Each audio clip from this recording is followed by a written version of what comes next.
Okay. All right. Well, first off, I want to thank Sadia for alluding to my childlike demeanor here. So, why is this not? One moment. Not quite there yet. Yay. Okay. All right. So, this is joint work with my colleague Aaron Jaggard, who did most of the heavy lifting. We're going to tell you about Tor adversaries who don't miss the mark.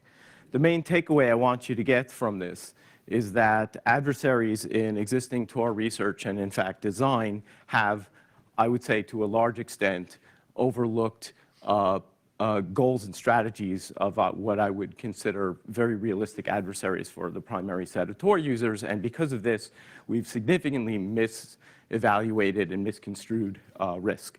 And I'll give some examples in here. And the point is that going forward, we need to be considering adversaries who are targeting things.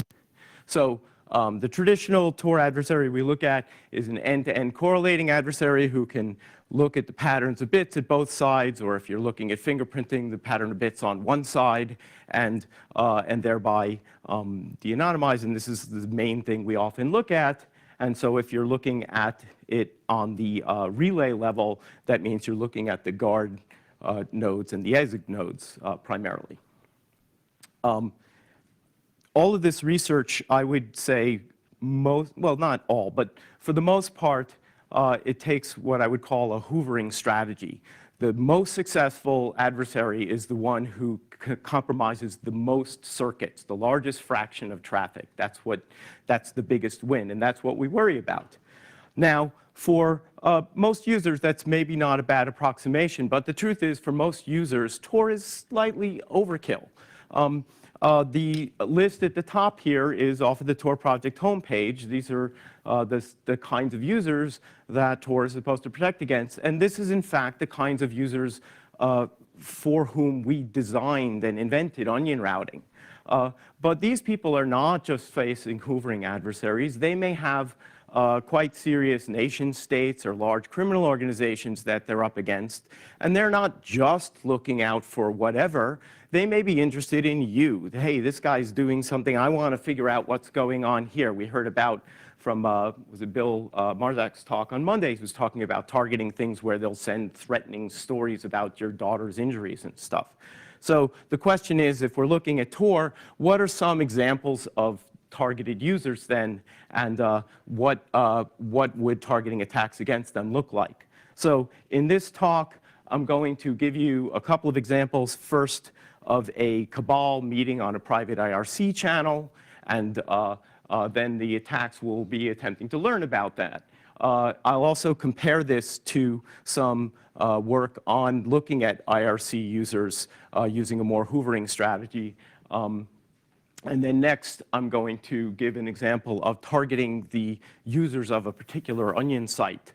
So trying to learn about how popular it is and learn about the distribution of usage and users. And then I'm going to finish up with some countermeasures. Now, there's a lot more details on this in an archive paper that we have out there you can go look for. But we also, in that talk we present an abstract model of targeting adversaries in general, and we also look at some other kinds of examples. So starting with the cabal example, we assume we have a group that's meeting regularly on some private IRC channel. The adversary doesn't have access to the server. All the cabal members are assumed to be going over Tor, and we assume they make a new circuit every time the cabal meets. So what might the adversary try to do here? Well, first off, they might just want to know how big is this cabal. They heard about it somehow exogenously. Is this just a couple of yahoos, or is this some big group of people that I really need to worry about? And then once they have that, maybe they want to find who are the most important users, or where are they located? Where do I have to direct my further attacks? So I want to understand the distribution of them. And then I might actually try to go and find the IP addresses of either the most interesting users or all of them. Those are just some examples. But again, the main idea I want is to get people to start thinking in targeting terms, not necessarily just the specific examples that I'm coming up with here.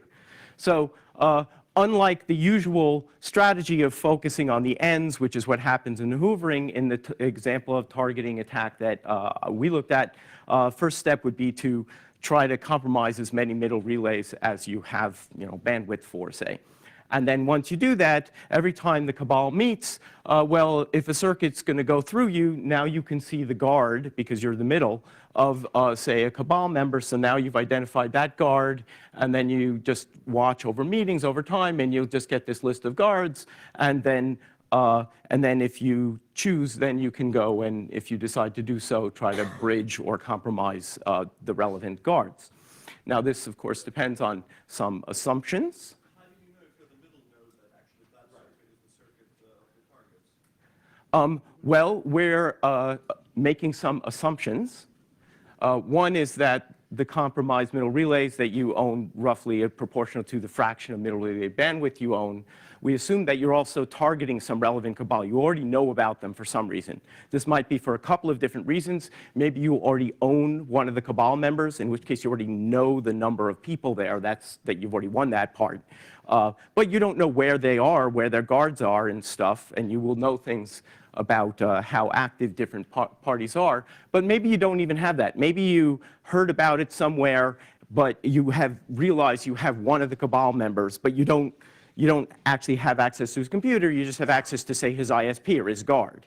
Now, we also assume, and let me know if this doesn't answer your question yet, that when you're meeting on a cabal, if you've already got one party you're looking at, then anywhere else, meeting's going to be long and varied enough IRC traffic such that you're going to recognize it anywhere else. And then you're going to be able to see these middle relays and identify the relevant guards. So lots of graphs we have. I'm just going to give you a couple. So suppose you want to try to make sure that you've compromised at least one guard for every cabal member. So this represents the expected fraction of cabal members with at least one guard identified over time, over numbers of meetings. I'm going to focus on the 20% relay for purposes partly of time, but also 20% adversary, meaning he owns 20% of middle relay bandwidth. For the kinds of adversaries we're talking about, that's a couple tens of thousands of dollars at most. This is basically nothing. If you get the approval to do it, that's like zero. Another thing you might want to do is figure out how good is your estimate of cabal size. And we didn't have enough power to do this over many, many meetings. But if you look at the 20% adversary, you can see that already at, after, say, 10 meetings or so, they're getting a pretty good, the distribution is this way. You're getting a pretty good idea about size. And if we had the computing power to do this for like 20 meetings, I think it would be even better. So you've identified all these guards. Now you want to go bridge some of them. We considered a 50% probability of bridging and a 90%. Now, I think that 90% is actually very realistic. You might think that's crazy. Oh, well, let me point out that at 90%, if you own 20% of the middle relays, then you have, like 85% chance of having discovered the guard of the guy who's, say, talking the most and compromising them. Now, why do I say 90% is realistic? Well, first of all, the adversary is going to try a bunch of things. Maybe they can go directly to the ISP of that guard. Maybe they can run a 0-day against that guard. If nothing else, they probably have access to an AS. And in the Raptor paper, we know that 90% of all Tor relays are subject to pretty easy to mount BGP hijacks, which would then basically do the job. So I think this is entirely realistic. So let me do a comparison between the targeting approach and the hoovering strategy. We actually looked at a IRC user as a use class in a paper a couple years ago. I did with Aaron Johnson, a bunch of other people. I'm not going to state the parameters, but in the parameters, the numbers that we had in that paper, roughly it would take for a cabal of 10 to 20 users, in the cabal, it would take 150 to 200 days to identify most of the members. Whereas using the targeting strategy for the same pattern of connecting, it would be on the order of 4 or 5 days. By that time, you have a good idea of cabal size. You would most likely have identified the leader's guard and be able to then go and compromise. Now, I would say this is actually a bit conservative, because when you are going to spin up relays and start doing an attack, if you spin up middle relays, you start to get traffic after just a day, whereas if you're going to spin up guards, it takes on the order of a week to start getting traffic. So if anything, this is conservative. But most importantly, if we're talking about a realistic adversary, if you have an adversary who's going to say, like, okay, so I'm going to just run up a bunch of relays, and then I'm going to watch the network for, I don't know, a couple of months, and we'll see what happens. If you go and you try to get approval for that, or if you decide you want to do that yourself because you actually want to attack things, that's not realistic. But if you say, like, I can spin this up, I can do this for a couple of days, I'm going to start to get an idea, how much am I seeing? Oh, maybe I should spin up some more relays. Maybe I should do this. Oh, now I'm going to go and look at the guards. Well, how about if I can just, I don't have access to that ISP. Do I want to spend a 0 day on them? Can I do the BGP hijack? So they're going to have all these decision points as they're going along. So I think a realistic adversary has a much better chance here. Okay, next thing I want to talk about is, suppose you want to target an onion site. This is going to focus on the client side, just like the cabal meetings, except that users aren't all meeting at it simultaneously.